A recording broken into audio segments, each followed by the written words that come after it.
जब लोग हारने लगते हैं तो महिलाओं पर अटैक करते हैं और यही कुछ कर रहा है इजराइल। वो हार रहा है तो अब फिलिस्तीन में घुसकर महिलाओं को अगवा कर रहा है, उन्हें उठाकर लेकर जा रहा है। नमस्कार, मैं ब्यूटी गिरी और आप देख रहे हैं नेशनल दस्तक। 3 महीने से ज्यादा हो चुके इस युद्ध में इजराइल इस कदर हारने लगा है कि अब फिलिस्तीन में बाकियों को छोड़कर महिलाओं पर हमलावर हो रहा है। महिलाओं को उनके घर में जो है डाका डाला जाता है, उनके घर में उथल पुथल मचाया जाता है और उसके बाद महिलाओं को अगवा करके इजरायली सैनिक उन्हें ले जाते हैं। सोचिए ये कितनी घटिया और कितनी निंदनीय हरकत है। आपको बता दें कि इजराइल के एक एयर स्ट्राइक में लेबनान बॉर्डर पर साले अल अरोरी, जो कि हमास के डिप्टी कमांडर थे, उन्हें मार गिराया गया था। उसके बाद ये युद्ध और भी भड़का और युद्ध भड़कने के बाद जो है लगातार हिजबुल्लाह हमास उसके बदले की आग में दहक रहे थे और बदला ले भी रहे थे। और इसी बीच इजराइल ने एक बड़ा अटैक किया और जिसमें साले अल अरोरी के घर पर छापा मारा इजरायली सैनिकों ने। और छापा ही नहीं मारा, उनके घर में उथल पुथल मचाई और उसके बाद उनकी बहनों को वो अगवा करके ले गए। और इनकी गिरावट देखिए कि अब इस किधर ये गिर चुके हैं कि अब महिलाओं पर ये आक्रमण कर रहे हैं। पहले दिन से ही ये हमले में महिलाएं और बच्चे जो हैं वो बड़ी संख्या में घायल हो रहे हैं और उनकी मौतों की खबरें जो आ रही है उसमें महिलाओं और बच्चों की संख्या जो है वो ज्यादा है। ये पहले दिन से ही बताया जा रहा है कि जितने भी लोग मर रहे हैं उसमें 70 से 75% महिलाएं और बच्चों की संख्या है। और अब तो टारगेट करके महिलाओं को अगवा किया जा रहा है। उन अगवा महिलाओं के साथ क्या कुछ किया जा रहा होगा ये आप सोच सकते हैं, हम आपको क्या ही बताएं। आप खुद सोच सकते हैं कि वो हमास को बताया जा रहा था कि उन्होंने इजराइल में हमला किया और हमले के बाद जो है वो तमाम लोगों को उन्होंने अगवा किया, तमाम ऐसी खबरें आई। लेकिन अब जो इजराइल कर रहा है इस पर सोशल मीडिया है उस पर लोग लगातार लिख रहे हैं। अगर सोचिए सोशल मीडिया ना होता तो ये खबरें कभी बाहर ही ना आती और सब यही समझ रहे थे कि हमास दोषी था, इजराइल तो अपने जो है नागरिकों का बदला ले रहा है और तमाम चीजें। और जिस तरीके से इजराइल झूठी खबरें फैलाता है उसी में सब गुमराह होकर रह जाते। लेकिन सोशल मीडिया का दौर है जिस पर हमास जो है वो अपने सारे वीडियो साझा करता है और पश्चिमी मीडिया जो है वो इजराइल के जो है सारे झूठ के पर्दे खोलने के काम कर रही है, जिससे पता चलता है कि वहां गाजा में क्या कुछ चल रहा है। इससे सोशल मीडिया से पता चलता है। वही लोग जो है वो सोशल मीडिया पर लिखते भी हैं। सोशल मीडिया प्लेटफॉर्म एक्स पर एक फिरदौस फिजा जो है वो लिखते हैं, उन्होंने इसके साथ एक वीडियो भी साझा किया है और लिखते हैं ये जालिम इजराइल सोल्जर बोल रहा है कि गाजा में सिर्फ जानवर ही जिंदा बचे हैं। सुन लीजिए इसे, लानत है इजराइल पर। और इसके साथ उस सोल्जर की वीडियो है जिसमें ये ऐसा कह रहा है और दिखा रहा है कि देखिए यहाँ पर सिर्फ जानवर ही हैं जो बचे हैं, बाकी इंसान को सबको हमने मार दिया।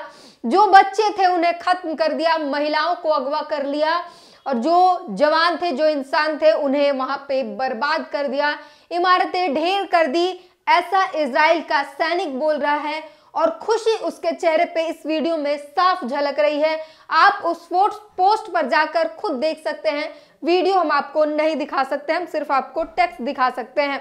वहीं एक और शख्स ने पोस्ट किया है, नाम मोहम्मद तनवीर है, लिखते हैं ब्रेकिंग न्यूज। इजरायली मीडिया के खबरों के मुताबिक लेबनान ने इजराइल के उत्तरी कमांड बेस पर कई मिसाइलें दागे हैं। इजराइल द्वारा लेबनान में जो बमबारी की गई थी वह ड्रोन हमले के बाद लेबनान ने साफ शब्दों में कह दिया था इजराइल को बख्शा नहीं जाएगा।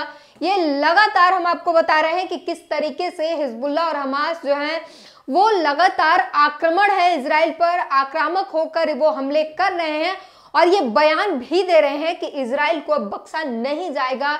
वो बता रहे हैं कि फिलिस्तीनी कह रहे हैं कि हमारे अस्तित्व की लड़ाई है और अब हम अपनी आज़ादी लेकर रहेंगे। ये हमारे आज़ादी की लड़ाई है, गुलामी और आज़ादी के बीच हमने आज़ादी को चुना है और हम जो है सर पे कफन बांध कर अब निकल चुके हैं। हम अपना जीत कायम करके ही रहेंगे। और लगातार ये दुआ की जा रही है, ये प्रार्थनाएं की जा रही है और फिलिस्तीनियों के समर्थन में जो आपको बता दें कि 150 से ज्यादा 153 देश जो हैं वो इनको समर्थन दे रहे हैं। वही बात करें साउथ अफ्रीका की, तो वो लगातार फिलिस्तीनियों का साथ दे रहा है, फिलिस्तीनियों के लिए हमदर्दी जता रहा है और इंटरनेशनल कोर्ट में भी वो बोल रहा है। ट्विटर पर ही, सोशल मीडिया एक्स पर ही जो है सलाम टीवी लिखता है, साउथ अफ्रीका ने इजराइल को साइलेंट किलर बताया, अकेला पड़ा इजराइल। लगातार जो है वो इजराइल की निंदा हो रही है। बेंजामिन नेतन्याहू जो वहां के प्रधानमंत्री हैं उनकी निंदा हो रही है और सिर्फ देश ही विदेश ही नहीं, उनके अपने लोग उनकी निंदा कर रहे हैं और ऐसी खबरें जो है वो लगातार सोशल मीडिया पर आ रही हैं। और अब जो है जिस तरीके से इजराइल अलग थलग पड़ा हुआ है, अमेरिका भी यहां तक उसके लिए कुछ नहीं कर पा रहा है। और इसमें एक बड़ी खबर जो हमारे देश के लिए, भारत के लिए आती है, उसमें यह है कि जिस तरीके से रूस, चीन और नॉर्थ कोरिया जो है हमास को समर्थन दे रहे हैं, हथियारों की सप्लाई कर रहे हैं, वो तो आप सुन ही रहे हैं। लेकिन इसमें बड़ा सवाल यह है कि इस तरीके से रूस का और चाइना का एक साथ आना कहीं भारत के लिए खतरा तो नहीं लाएगा अगले समय में, क्योंकि रूस जो है वो भारत का मित्र और चाइना जो है दुश्मन है।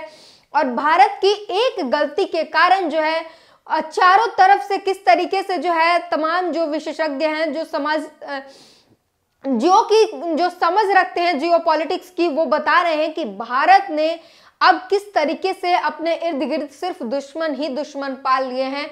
भारत के हाथ से हर रिश्ते खराब होते जा रहे हैं, जिसके कारण जो है वो लगातार फंसता जा रहा है। और अब जो है बड़ा देश एक रसिया, जो भारत का सबसे बड़ा मित्र हुआ करता था, वो न चला जाए हाथ से, ये और इसके लिए भारत को बहुत बेहद सजग रहना पड़ेगा। वही भक्तों की बात करें तो आज भी वो इजराइल का समर्थन कर रहे हैं, बाकी जबकि दुनिया के तमाम देश जो हैं वो फिलिस्तीन के समर्थन में हैं। और वो भी क्यों ना, क्योंकि वो अपनी जो है आजादी की लड़ाई लड़ रहे हैं, अपने अस्तित्व की लड़ाई लड़ रहे हैं। जिस तरीके से गाजा में नरसंहार हो रहा है, इस पर जो और इजराइल पर जो आरोप लग रहे हैं, उसमें पूरी दुनिया जो है वो इजराइल के खिलाफ बोल रही है और फिलिस्तीनियों के समर्थन में खड़े हैं। लेकिन भारत की अगर बात करें तो भारत ने भी अपने कदम सुधारे हैं, लेकिन अभी भी जो है बड़े खतरे की बात है, क्योंकि रूस और चाइना का एक साथ आना, एक पटल पर आना भारत के लिए मुश्किलें खड़ी कर सकता है। तो जरूरत यह है कि अभी से भी जितनी जल्दी समझा जाए, समझ आए, उतनी जल्दी समझ लिया जाए, क्योंकि ये भारत के लिए मुसीबत की बात हो सकती है। और जिस तरीके से भारत के इर्द गिर्द हर तरफ सिर्फ दुश्मन ही दुश्मन पड़े हैं, आने वाला समय भारत के लिए मुश्किल हो सकता है। पूरी बातचीत पर अपनी प्रतिक्रिया जरूर दीजिए। नेशनल दस्तक की आपसे गुजारिश है कि अगर इसको बचाना चाहते हैं तो नेशनल दस्तक को सब्सक्राइब करने के लिए रेड कलर के सब्सक्राइब बटन को दबाएं, फिर बेल आइकन की घंटी दबाएं। नेशनल दस्तक को बचाने के लिए बहुत जरूरी है कि हर खबर को शेयर करें, लाइक करें, कमेंट जरूर करें।